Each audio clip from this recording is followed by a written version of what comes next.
فلما أضاءت ما حوله ذهب الله بنورهم وتركهم في ظلمات لا يبصرون صم بكم عمي فهم لا يرجعون أو كصيب من السماء فيه ظلمات ورعد وبرق. Mimba yake ni kwa uwezo wa Roho Mtakatifu. Ndio. Naye atazaa mwana. Nawe utamuita jina lake Yesu. Ndio. Maana yeye ndiye atakayewaokoa watu wake na dhambi zao. Kabisa. Sasa nikisoma habari hizi naona kuna mtu mmoja ambaye alikuwa amempoza Mariamu. Jina lake anaitwa nani? Yusufu. Wa habari ya nani? Habari ya Daudi. Ya Daudi. Na malaika wa Bwana akamtokea akamwambia Yusufu, usiogope kumchukua Mariamu kuwa mkeo, kwa sababu mimba alionao ni ya Roho Mtakatifu.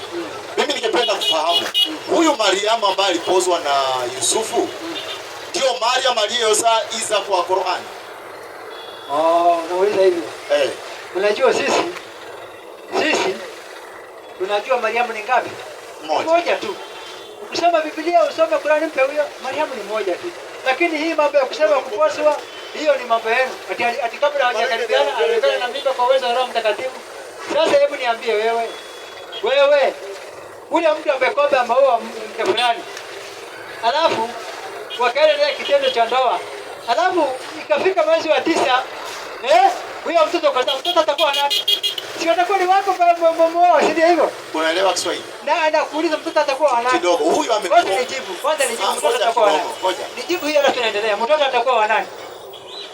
Sasa kama umepoza unaweza zaa? Umepoza mwanamke ukimuoa utaoa, huyu hajaoa amepoza. Wewe mke wako maana yake nini? Ni mke wako. Hebu mpe huyo mic. Wewe unafikiri sijui? The birth of Jesus Christ took place in this way. When his mother Mary had been betrothed to Joseph, before they came together, she was found to be with the child of the Holy Spirit. And her husband Joseph, angalia, tulia. Wewe inasema her husband Joseph. Sasa nikisema wewe ni mume wa fulani, ina maana umemwoa ule, kwani umekuwa mume bure hivyo? Inna lillahi. Umemwoa ukawa mume wa fulani. Kama inasema ni mke wake, ina maana alimuoa, ndio hiyo tunajua sisi. Huyu ni mke wako, ina maana umemwoa. Yusufu, usiwache ubishi bwana. Sisi hatuamini ya kwamba Mariamu aliolewa na Yusufu. Hatuamini hiyo. Hiyo ni mambo yenu. Lakini tunajua Mariamu ni ngapi? Waislamu. Mariamu ni ngapi? Moja tu. Mambo ya kuambia ati alikuwa na Yusufu, ati kabla hawajakaribiana, alikuwa amemposa. Hiyo. Mwalimu, hebu msomee Qur'ani 19 aya 16. Yesu hizo ujanja tunazijua bwana. Hiyo ujanja unaleta tunazijua. Ati hajamuoa kwani anakuwa mke wake bwana. Tunasema ni baada billahi minashaitanir. Sema mkuu huyu fulani ni mke wako na hujamuoa. Na sisi make sense inaingia kilini. Haingii kilini bwana. Soma. Namtaja Mariamu kitabuni humu. Alipojichanga na jamaa zake, akaenda mahali upande wa mashariki wa misikiti. Ndio. Na akaweka pazia kujikinga nao. Ndio. Wakampelekea muisha sheria yetu Jibrili. Akijidhimilisha kwake kwa sura ya binadamu aliyekamili. Ndio. Mariamu akasema, hakika mimi najikinga kwa Mwenyezi Mungu, mwingi wa rehema, aniepusha nawe. Ikiwa anamuogopa Mungu, ikiwa unamuogopa Mwenyezi Mungu, ikiwa unamuogopa Mungu, basi ondoka nenda zako. Ndio. Malaika akasema, hakika mimi ni mjumbe wa Mola wako. Malaika kama mimi ni mjumbe wa Mola wako, ili nikupe mwana mtakatifu. Endelea. Akasema, ninawezaje kupata mtoto? Hali hajanigusa mwanaume yeyote kwa njia halali, wala mimi si mwanamke mwenye kuzini. Malaika akasema, ni kama hivyo unavyosema, lakini Mola wako amesema hayo ni sahali kwangu. Sasa sisi tunaamini huyo Mariamu ni mmoja tu. Huyo Mariamu ndiye imesemekana kwa Biblia alimzaa Yesu bila baba. Hata baba. Lakini nyinyi mkaongeza wengine pale, mkasema Yusufu ni baba yake. Ukisoma kitabu cha Yohana 5:45, hebu mpatie asome kwanza. Mkasema Yusufu ni baba yake. Sasa itakuwa nyinyi ndio waongo, lakini Qur'ani iko kweli kabisa. Mariamu alikuwa ni bikira. Mariamu alikuwa ni nini? Ni bikira. Biblia inasema hivyo na Qur'ani inasema hivyo. Sasa mambo ya kusema ati aliolewa ni nyinyi tu. Lakini Mariamu ni mmoja. Yohana 1:45 Yohana. 1:45. Yusufu kabla hawajanini, wacha nikupeleka huko na huko ninajua. Yohana 1:45 ndio. Yohana 1:45. Filipo akamwona Nathanieli, akamwambia, tumemwona yeye aliandikwa kwa Musa na Torati na manabii, Yesu mwana wa Yusufu. Angalia, mpe mic. Yesu mwana wa nani? Wa Yusufu. Kwa hiyo Yusufu alimwoa nani? Sasa ajibu. Ukisema Yesu mwana wa Yusufu, ina maana Yusufu alimwoa nani? Ungeelewa. Ungeelewa. Hatukatai Yusufu alimwoa Mariamu. Lakini kabla Yesu hajazaliwa, Biblia inasema walikuwa hawajakuja pamoja. Bible inaeleza. Nini maana ya kuoa? Ngoja kidogo. Sikiza. Inasema kuzaliwa kwa Yesu Kristo kulikuwa hivi. Mariamu mama yake alipokuwa amepozwa na Yusufu kabla hawajakaribiana. Sasa amepozwa hawajakaribiana. Lakini Yusufu ngoja. Kupoza mwanamke haimaanishi umemuoa. Ndio, alafu kabla hawajakaribiana alionekana na nini? Inasema hivyo, alionekana ana mimba kwa uwezo wa Roho Mtakatifu. Sio kwa uwezo wa Yusufu. Kwa uwezo wa Roho Mtakatifu. Na Yusufu mumewe kwa vile alivyokuwa mtu wa haki. Tulia, Yusufu nani? Mumewe. Mume? Amempoza. Amempoza. Kuuliza Yusufu ni mumewe? Yusufu alikuwa mume wa Mariamu. Kwa hivyo kama ni mume alimuoa au kumuoa? Si alimuoa na akazaa watoto wengine baadaye. Alimuoa watoto. Nakuuliza hivi. Alimuoa akazaa watoto. Nauliza hivi. Alikuwa mume wake baada ya kumuoa Mariamu ama kabla ya kumuoa Mariamu? Answer my question. Sasa Yusufu amepoza Yesu ama Mariamu. Anataka kufanya nini? Kumuoa. Akaona Mariamu ana nini? Akaona Mariamu ana mimba. Akawa mume wake ama alikuwa hakuwa mume wake? Ngoja amempoza kwanza. Akaona Mariamu ana nini? Ana mimba. Yeye kwa sababu alikuwa mtu ambaye ni mtakatifu, alitaka kuacha Mariamu. Hakutaka kumuoa kwa sababu mimba amepewa na nani? Malaika wa Mungu akamtokea akamwambia mimba aliyonayo ni kwa uwezo wa Roho Mtakatifu. Malaika ndio anasema. Sasa malaika akiambia Yusufu hii mimba ni ya Roho Mtakatifu. Very good. Asante sana. Mimba ya nani? Kidogo, mimba ni ya nani? Kwa uwezo wa Roho Mtakatifu. Very good. Kwa hivyo kama mimba ni ya Roho Mtakatifu, huyo mtoto akizaliwa atakuwa mtoto wa nani? Wa Roho Mtakatifu. Kwa hivyo Yesu atakuwa ni mtoto wa nani? Roho Mtakatifu ni nani? Biblia ni Mungu. Roho Mtakatifu ni Mungu. Hakuna. Matendo ya Mitume 5:3. Rudia mwalimu. Roho Mtakatifu ni Mungu. Rudia andiko. Mwalimu, rudia tena andiko. Usipo tu andiko mwenyewe unapiga nini? Unapiga andiko nini? Yusufu natoa mwenyewe. Mathayo 1:18. Rudia tena. Yusufu. Unatoa andiko tena unageuka Roho Mtakatifu ni Mungu. Tena adai. Yusufu mmoja kwa ujanja. Wewe mimi mjanja bwana. Mimi mwalimu miaka mingi. Kama wewe mjanja mimi nakuchagua vizuri. Mathayo 1:18 rudia tena. Kuzaliwa kwake Yesu Kristo kulikuwa hivi. Inasema kuzaliwa kwake Yesu, kuzaliwa. Basi hapa ni basi inatumika. Endelea. Mariamu mama yake. Mariamu mama yake alipokuwa amepaswa na Yusufu. Inasema alikuwa amepaswa na Yusufu. Kabla hawajakaribiana. Na kabla hawajakaribiana alionekana ana mimba kwa uwezo wa Roho Mtakatifu. Alionekana na mimba kwa uwezo wa nani? Wa Roho Mtakatifu. Kwa hiyo mimba ni ya nani? Sasa Roho Mtakatifu, sijakataa. Roho Mtakatifu ni nani? Haya, okay Mike. Nauliza wewe, Roho Mtakatifu ni nani? Ni nani? Mimba ni ya Roho Mtakatifu. Waislamu, Yusufu ni mwalimu mzuri sana. Leo anakufanya. Anasema hiyo mimba ni ya Roho Mtakatifu. Kwa hivyo Yesu ni mtoto wa nani? Wa Roho Mtakatifu. Kila siku hapo wanasimbianga ati Yesu ni mwana wa Mungu. Kwa hivyo ni muongo. Ukisikia Mkristo anasema Yesu ni mtoto wa Mungu, huyo ni muongo kabisa. Mwalimu, Roho Mtakatifu hapo endelea na andiko. Hapo endelea na andiko. Na Yusufu mumewe ndio kwa vile alivyokuwa mtu wa haki asitake kumwaibisha, Ndio. aliazimu kumwacha kwa siri. Endelea. Basi alipokuwa akifikiri hayo, tazama, malaika wa Bwana, Malaika nani? wa Bwana, Malaika wa Mungu. Kuna Bwana ambaye ni Mungu alimtokea katika ndoto, alimtokea katika ndoto Yusufu akisema, Yusufu, mwana wa Daudi, mwana wa Daudi, Joseph son of David, ndio usihofu kumchukua Mariamu mkeo. tena nasema vizuri, do not fear to take Mary your wife. Hapa inasema ni bibi yake, your wife, yani ni bibi yake, usihofu kumchukua Mariamu mkeo. Endelea na andiko. Yusufu, maana ndio ujaja kuuliza zinaje hapa mimba yake ni kwa uwezo wa Roho Mtakatifu. Maana mimba yake ni kwa uwezo, si uwezo wa Mungu, uwezo wa Roho Mtakatifu. Endelea na andiko. Naye atazaa mwana, nawe utamuita jina lake Yusufu.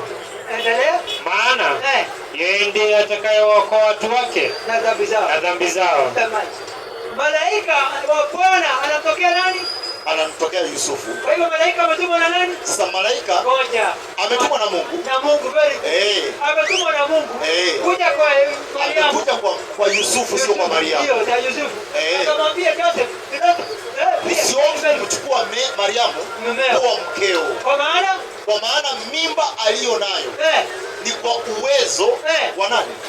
Wa Roho Mtakatifu. Sio nani? Sasa haisemi sio. Jibu hapo. Ngoja. Uwezo wa nani? Unajua wewe ni mwalimu mzuri. Sasa mimi na wewe tumekubaliana mimba ni ya Roho nani? Wa Roho Mtakatifu. Qur'an inasema mimba ni ya nani? Qur'an inasema ni ya nani? Chukua mic pamoja. Hapa wewe. Sawa. Kulingana na sasa Biblia, mimba ya Yesu ni kwa uwezo wa nani? Wa Roho Mtakatifu. Ukisoma Qur'an 66:12 inasema ni Roho. Rudi kwa Biblia. Mwalimu, wewe ndio mtawi kama ni mimi nimetoa. Yeye ndio mtawi alipotaka moja kwa umetoa vizuri sana. Sasa ukajenga hoja hapa. Sasa mimi nikauliza jamani, kama unaamini Biblia, inasema mimba yake ni kwa uwezo wa Roho Mtakatifu. Na malaika wametumwa na Mungu. Mungu yuko juu. Huyo mimba ya Yesu ni wa nani? Wa Roho Mtakatifu. Kwa hivyo actual father ni huyo Roho Mtakatifu. Kwa sababu wewe kama wewe umezunda mwanamke mimba, wewe ndio unakuwa baba wa huyo mtoto. Sasa kulingana na Biblia ni Roho Mtakatifu, sio Mungu. Kwa hivyo nyinyi wa Kristo waache kudanganya watu leo ya kwamba Yesu ni mwana wa Mungu tokea leo. Waislamu takbir. Kusema Yesu ni mwana wa Mungu kwa sababu inasema mimba yake ni kwa uwezo wa Roho Mtakatifu. Na Roho Mtakatifu sio Mungu. Roho Mtakatifu wewe. Hakuna mahali kwa Biblia inasema Roho Mtakatifu ni Mungu. Kama huko na andiko. Nisaidie kwanza, twende taratibu. Wewe nisaidie, saidia hao Waislamu. Kwa Biblia, Roho Mtakatifu ni nani? Biblia iko hapa. Haya. Mwalimu, Luka 1:26. Unauliza. Wewe unafaa ujibu. Ama Muslim, I do believe in the Quran. Mimi naamini Quran. Wewe ndio unafaa ujibu kwa Biblia na unauliza mimi swali. Mimi ni Muislamu, naamini Quran. Wewe unafaa ujibu kwa sababu that is your book. Wewe ndio unasema ya kwamba unafuata hiyo kitabu, unaamini. Sasa wewe ndio unafaa utuambie Roho Mtakatifu ni nani? Leo unaruka unasema Roho Mtakatifu ni Mungu. Na nikikuuliza andiko, just a single verse. Give me a single verse that says Holy Spirit is God. Huwezi pata, lakini sasa amekosa because you don't have. Luka 1:26. Kama uko na ulikuwa unangoja nini? Mwezi wa 6. Unaniuliza mimi sitakujibu. Luka 1:26. Mwezi wa 6. Malaika Gabrieli alitumwa na Mungu kwenda mpaka mji wa Galilaya, jina lake Nazareti, kwa mwanamwali bikira aliyekuwa ameposwa na mtu, jina lake Yusufu, mwambari wa Daudi, na jina lake bikira huyo ni Mariamu. Akaingia nyumbani kwake akasema, salamu uliyopewa neema, Bwana yu pamoja nawe. Naye akafadhaika sana kwa ajili ya maneno yake.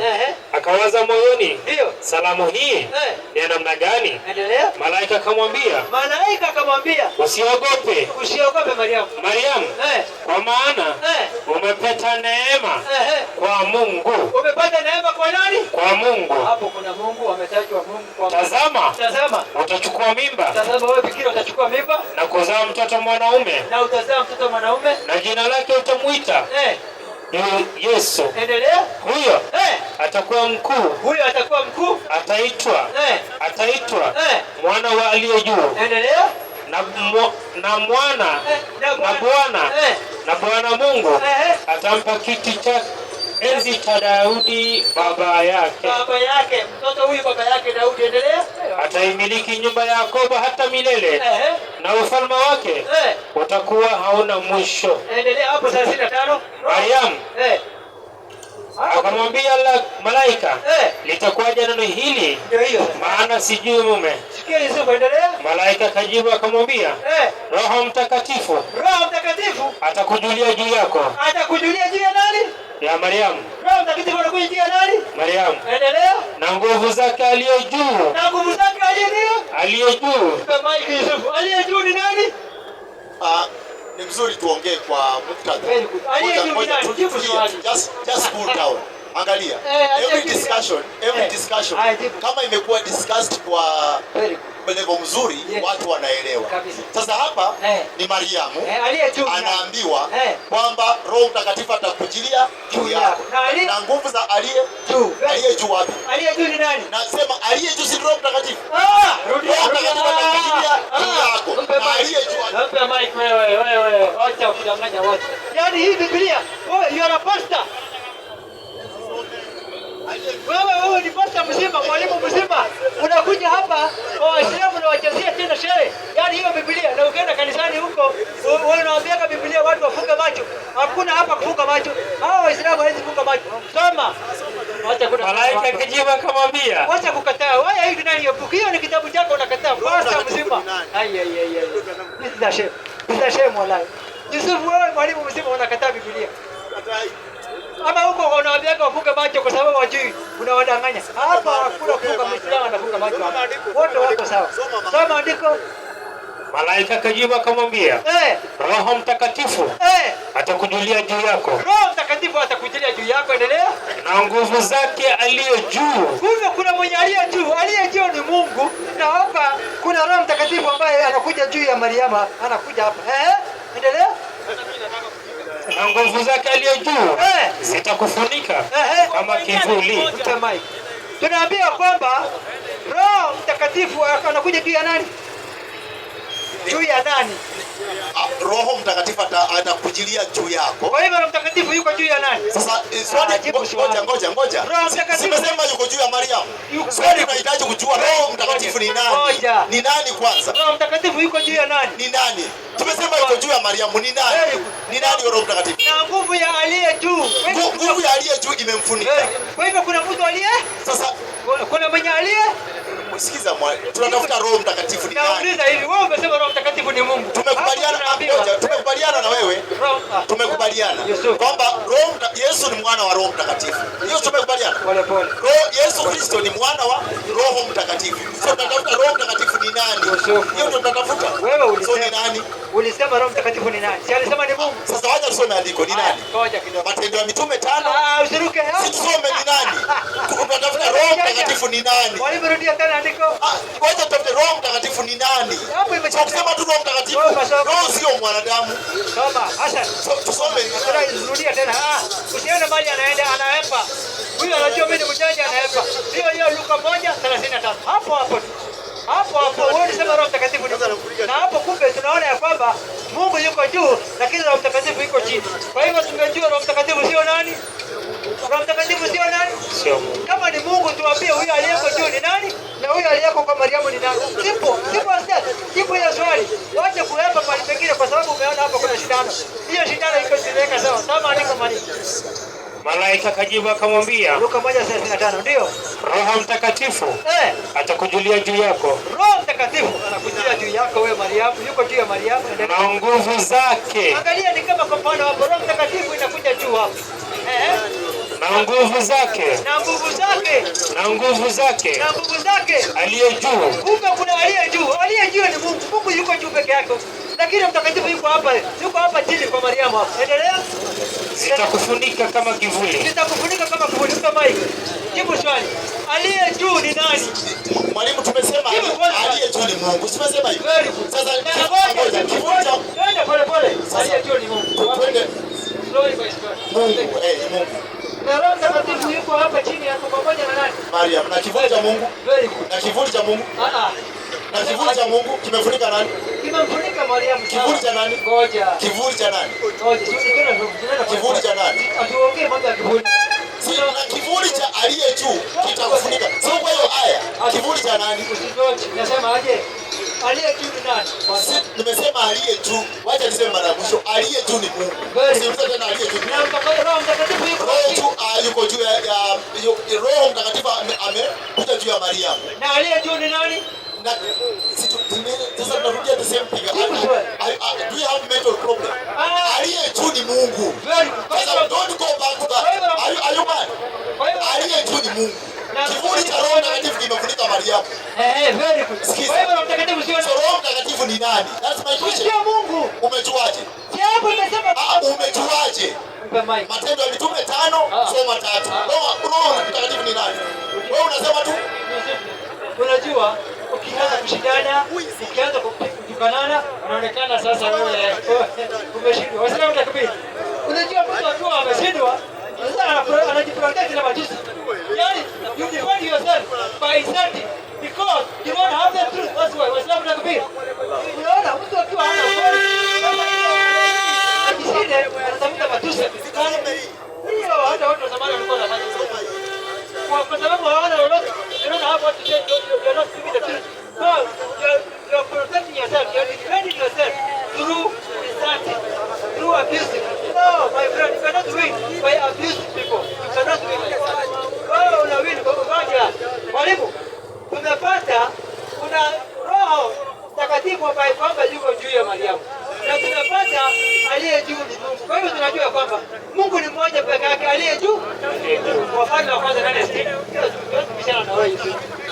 Nenda pole, hatuwezi bishana na wewe. Kama unaenda hivyo, kelele sio hivyo. Wafalme wa kwanza 8:6. Mungu ni mmoja tu pekee yake. Na hapo Roho Mtakatifu yuko chini hapo. Yuko juu ya Mariamu. Huyu Roho Mtakatifu ametumwa na Mungu pia. Ametumwa na Mungu. Kuna Mungu aliye juu. Alimtuma Roho Mtakatifu. Ndio hivyo. Kwa hivyo Roho Mtakatifu sio Mungu. Sio Mungu. Kama ushajua, usiniulize wewe si. Wewe mwenyewe, you're the one who claims that he is God. You're the one who claims. Alisema yeye ni Roho Mtakatifu ni Mungu. Sasa ananiuliza mimi ni nani? Waislamu takbir. Aliuliza. Yeye mwenyewe ndiye alisema Roho Mtakatifu ni Mungu, ni Mungu. Kwa hivyo kumbe tumeona ya kwamba Yusufu ameshindwa kudhibitisha Roho Mtakatifu kuwa ni Mungu. Mimi nimemaanisha kwa Biblia Roho Mtakatifu. Wafalme wa kwanza 9:6. Roho Mtakatifu sio Mungu. Basi. Ndio unaona sasa anashindana na kelele. Hiyo imeisha. Roho Mtakatifu sio Mungu. Na kama uko na andiko ya Roho Mtakatifu ni Mungu, sema tu ni Mungu, toa andiko. Lakini sio kubishana. Umeniuliza ni nani? Nimekutolea Luka 1:35. Kuna Mungu aliye mbinguni na kuna Roho Mtakatifu yuko juu ya Mariamu. Wafalme wa kwanza 8:6 mwalimu. Wafalme wa kwanza 8. Mstari wa 3. Wastini, Mungu ni mmoja peke yake aliye juu. Lakini hapa chini kuna Roho Mtakatifu. Huyo hawezi kuwa Mungu. Huwezi sema wali nyinyi na mimi Mungu wangapi? Hiyo mafundisho peleka kanisani ya uongo kusema Mungu watatu. Si hapa. Hata wadanganye watu wale wajui Biblia. Lakini hao Waislamu wamesoma Biblia yote kwa Qur'an. Wameuliza Roho Mtakatifu ni nani? Nikakuonesha sio Mungu. Mungu mmoja peke yake. Wafalme wa kwanza 8:6.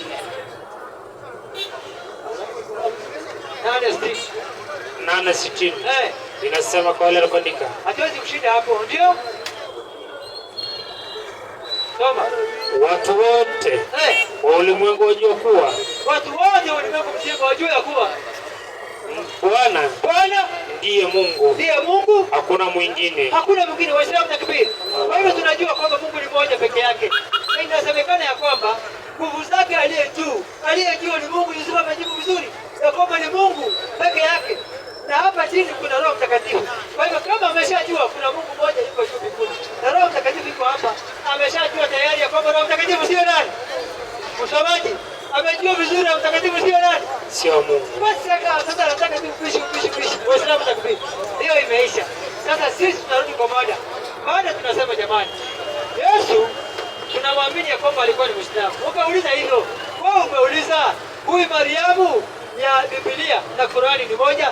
Mimi nimekwambia Mariamu ni moja. Lakini ukaenda huko mambo ya Yusufu, mambo ya nini roho, wewe ndio umeenda huko. Lakini uliuliza kama ni moja. Mariamu ni ngapi mwalimu? Ni mmoja tu. Na huyu Mariamu tunajua kwamba hakuolewa, hakuposwa wala nini kama hao vile wanasema kwa Biblia. Hiyo ni uongo. Tunajua Mariamu alikuwa bikira, yeye hakuolewa. Unaona? Kama vile hao wanasema akiolewa ni Yusufu. Hatuko huko sisi. Msomaji. Naam. Tunasema Yesu alikuwa Muislamu. Hiyo ndio baada yetu tuko tunatoa hapa. Sasa huyo mwingine anayesimama mai. Wacha kuruka huko na huko. Mwambie kae pale. Kaa tu brother. Yusufu, Roho Mtakatifu sio Mungu. Tunamaliza hiyo. Mwalimu. Wewe kasirika ushikanane fanya nini? Wewe unataka kwa kweli. Mwalimu. Huwezi piga ukweli, itabaki tu. Hata ukikataa kupata itabaki pale. Tuna discuss ama bado ni ile ile? Imeisha. Tuna discuss. Wewe uko swali. Tunasema Yesu alikuwa ni Muislamu. Yesu alikuwa ni Muislamu. Ndio. Kwenye maandiko gani? Tunataka swali kama hiyo. Sio mambo ya kusema Roho Mtakatifu ni Mungu. Yaani hapa pale kwa Biblia nimemtolea kwamba mimba yake ni kwa uwezo wa Roho Mtakatifu. Sasa kama amekubali mimba ya Yesu si ya Mungu, ni ya Roho Mtakatifu, yeye anasema tena Roho Mtakatifu ni Mungu. Roho Mtakatifu si ya Mungu. Kwa hivyo mmoja kudanganya watu ya kwamba Yesu ni mwana wa Mungu, semeni ni Roho Mtakatifu.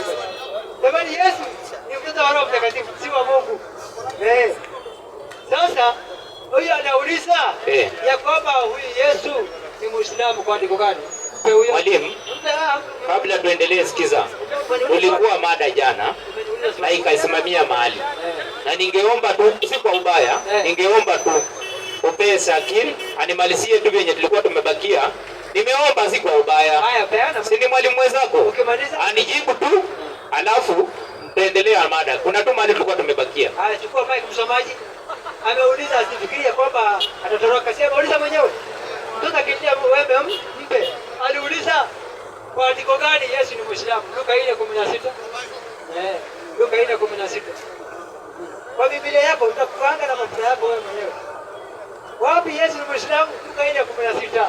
Akaenda Nazareti. Jesus went to Nazareth. Hapa alipolelewa. Where he had been brought up. Na siku ya Sabato. And on the Sabbath day, akaingia katika sinagogi. He went to the synagogue. Kama ilivyokuwa desturi yake. As his custom was. And he stood up and gave the mic. Tunaambia kwamba kawaida Yesu. Kawaida desturi, his custom. Kawaida yake alikuwa anaingia wapi? Sinagogi. Sinagogi. Yeah. Kwa hivyo Yesu wakati anaingia sinagogi alikuwa anahubiri maneno ya nani? Ya Mwenyezi Mungu. Ya Mungu. Kwa hivyo kawaida ya Yesu alikuwa anaingia wapi? Sinagogi. Unajua maana ya sinagogi? Sinagogi ni msikiti. Haya, very good. Ambayo ni ya Mayahudi. Nisomee Qur'ani 22:40. Usiende kwa Qur'ani kwanza. Mwalimu, ni mafunzo iko hapa. 22:40 Qur'ani. So umesema sinagogi ni nini? Unasoma nini? Sinagogi umesema ni nini? Ni msikiti, si ndio? Sasa wewe unaogopa Qur'ani yako? Chukua mic msomaji. Unaogopa Qur'ani yako? Fanya hivyo. Hatuwezi fanya. Mwalimu. Chukua mic msomaji, umechukua. Muoga ya kukimbia uwanja. Unajua mtu akiwa muoga anakimbia mahali pengine. Hapa umeuliza ya kwamba wapi kwa andiko gani Yesu ni Muislamu. Sasa wewe ulikuwa unataka Qur'ani, unaamini Qur'ani. Nimekujalia kwa Biblia because you don't believe in the Quran. Oh, you are a Christian. Umeniuliza nikakutolea Luka 4:16. Mwalimu rudia tena. Huwezi kuapa. Rudia tena mwalimu. Hapo tunapeleka hivyo hivyo. Luka 4:16. Akaenda Nazareti. Yesu alienda Nazareti. Hapo alipolelewa. Hapo alipolelewa. Na siku ya Sabato. Huwezi kuapa mimi mwalimu mjanja ningeambiwa mbili chako ngapi bwana. Luka 4:16. Yesu alienda Nazareti hapo alipolelewa. Na siku ya Sabato. Na tunaambia siku ya Sabato Yesu akaingia katika sinagogi. Kama ilivyokuwa desturi yake. Akisimama ili asome. Soma nyuma Biblia pale. Sinagogi maana yake nini? Sinagogi. Msikiti. Msikiti. Wa Wayahudi. Biblia tunaambia pale nyuma. Mwalimu, tukue fair kwanza. Ngoja, tukue fair. Hapa ni wanafunzi tunajifunza. Alafu tukifunzwa tusome huku na huku. Usipende kulala saidi moja. Naomba nisomee Qur'ani 22:40. Kama shani nisomea Biblia, nimesikia. Haujauliza kwa Qur'ani. Qur'ani ni maneno ya Allah. Wewe uliuliza kwa Qur'ani ni maneno ya nani? Si ni maneno ya Mwenyezi Mungu. Naomba unifunze na Qur'ani ndio nikuje nikuwe Muislamu. Huwezi nifunza na Biblia alafu unisilimishe. Hiyo ndio kitu jifunze leo. Nisomee 22:40 Qur'ani. Kama uamini Biblia, hakuna haja kupishana na wewe. Wakristo wangapi wanaamini Biblia? Mkristo anaamini Biblia. Kama wewe ni Mkristo unaamini Biblia. Huyo aamini sio Mkristo. Mwalimu, Luka 4:16 rudia tena. Hapa sitoki. Anasema kwa Qur'ani. Yaani Biblia imemshinda hata kwa Qur'ani. Luka 4 rudia tena. Hapo. Kama hutaki Biblia sema umeshindwa na Biblia. Ndio hivyo. Rudia tena mwalimu. Wewe ukikataa utaonesha ya kwamba watu wote ya kwamba kweli Biblia ni ya uongo. Wewe unaonesha watu Biblia ni ya uongo. Basi unaipatia Qur'ani support. Ukisema isome Qur'ani. Tumalize hiyo kwanza. Luka 4:16. Akaenda Nazareti. Biblia inasema Yesu alienda Nazareti. Hapo alipolelewa. Na siku ya Sabato. Tunaambia siku ya Sabato kawaida yake akaingia katika sinagogi. Kama ilivyokuwa desturi yake. Na Biblia inasema pale nyuma ya kwamba sinagogi ni msikiti wa Wayahudi. Kwa hivyo tunajua kwamba kawaida ya mtu, kwa mfano mtu ambaye ni Muislamu, kawaida yake anaenda kuabudu wapi? Msikiti. Ukiona mtu anaenda msikitini, kawaida yake anaenda kuabudu. Huyo ni Muislamu, ana ile imani ya Kiislamu. Na Mkristo kawaida yake, hata kama huyo anakataa, yeye akiwa hapa kwa Waislamu, soma Qur'ani naamini. Anayepa ukweli. Ukiona anakimbia, ni ukweli anayepa. Ukweli unayepa inaonekana tu kweli. Unakataa ukweli hapa ya kwamba Yesu alikuwa Muislamu. Wewe uliuliza wapi Yesu ni Muislamu? Nimekutolea. Kawaida ya Mkristo anaenda kanisani kuabudu. Akienda kanisani Jumapili, huyu anaenda msikiti. Anaenda kanisani. Na akienda kanisani asomagi Qur'ani huyu na anakataa Biblia leo hii. Unaona? Hata hiyo watu wote wameona. Anakataa Biblia na huyu akienda kanisani anasomanga tu Biblia. Biblia inasema ya kwamba Yesu kawaida yake alikuwa anaingia katika msikiti. Wayahudi wamejenga msikiti. Sasa tunashangaa, kwa nini Biblia hii kama kweli Yesu alikuwa Mkristo, kwa nini hawakuandika? Kwani walisahau? Na mtakatifu walisahau. Wakaandika ya kwamba Yesu aliingia church, akaenda siku ya Sabato, akaingia katika kanisa, akahubiria pale Wakristo, wakaokoka. Nikasema hivyo, hata mimi unganibatiza leo na ningehubiri vizuri sana hapa, vizuri sana. Haleluya! Nikaambia Waislamu wote waokoke hapa. Lakini sijapata andiko inasema Yesu aliingia kanisani. Sijapata. Bali nimepata ya kwamba Yesu aliingia msikitini. Wewe umeuliza wapi andiko inasema Yesu alikuwa Muislamu? 3:11 Luka andiko ya pili. Nakataa tu Biblia. Ukaona mtu anasema, soma Qur'ani, wacha na Biblia. Ndio kweli hapo umefika. Yes. Huwezi pinga Biblia. Wewe wacha tu. Sema mimi ni Mkristo lakini siamini Biblia basi. Sawa, tunajua Wakristo bandia. Wakristo wale perfect na wale wanawake ambao hawaamini hata Biblia. Hata kanisa hawaendaki. Sema hivyo. Lakini useme mimi naamini Yesu. Alafu kutolea andiko kwa Biblia unakataa. Doesn't make sense. Soma andiko mwalimu. Ngapi? 3:11 Luka. 3:11. Andiko ya pili na kuongezea. Akawajibu akamwambia. Yesu akawajibu akamwambia. Mwenye kanzu mbili. Mwenye kanzu ngapi? Mbili. Na mtu asiye na kanzu. Yesu alikuwa anavaa kanzu kama vile nimevaa hivi. Sababu walikuwa ni Waislamu. Hawakuwa wanavaa suti na tai kama hao. Yesu alikuwa anaingia msikitini. Sasa alikawaambia wale wanafunzi, jamani, mtu akiwa na kanzu mbili, kwa sababu ni Waislamu, wako na makazi wa Waislamu. Jamani, mtu akiwa na kanzu mbili, patia mwingine moja. Ina maana ya kwamba huyu ni Muislamu. Ni Muislamu. Waislamu ndio wanapeana kanzu. Kwa hivyo Yesu alikuwa ni Muislamu. Pende kwa ile vilivyo tukao. Wewe kataa. Lakini Yesu hapa Biblia inaonyesha wazi ya kwamba alikuwa Muislamu. Alikuwa Muislamu. Sasa mwalimu, funga hiyo Biblia. Usipishane na hawa. Mpatie hiyo Qur'ani. Hata hiyo Qur'ani ambaye anasema mpatie. Nataka andika kwa Qur'ani ama kwa Biblia. Yesu yeye aliingia kanisani na alikuwa Mkristo na alivaa suti na tai. Ndio. Toa andiko kwa inapiga hivi. Mwalimu, sikiliza. Na kujibu vyenye unataka. Lakini sikiliza. Kwa Qur'ani hiyo toa andiko inasema Yesu aliingia kanisani, ama kwa Biblia Yesu aliingia kanisani na akahubiria Wakristo. Natoa andiko nyingine usaidike na hiyo ya pili, na kwamba akawaambia Wakristo, kama uko na suti mbili, tetea mwingine moja ili unibatize leo. Ampe mic. Mwalimu, sikiliza. Na kwamba Yesu alikuwa Muislamu, aliingia msikitini. Hao wameshindwa kutoa andiko moja hata kwa Qur'an, kwa Biblia, na kwamba Yesu aliingia kanisa. Ndio mambo ya nyumba ilivunjwa.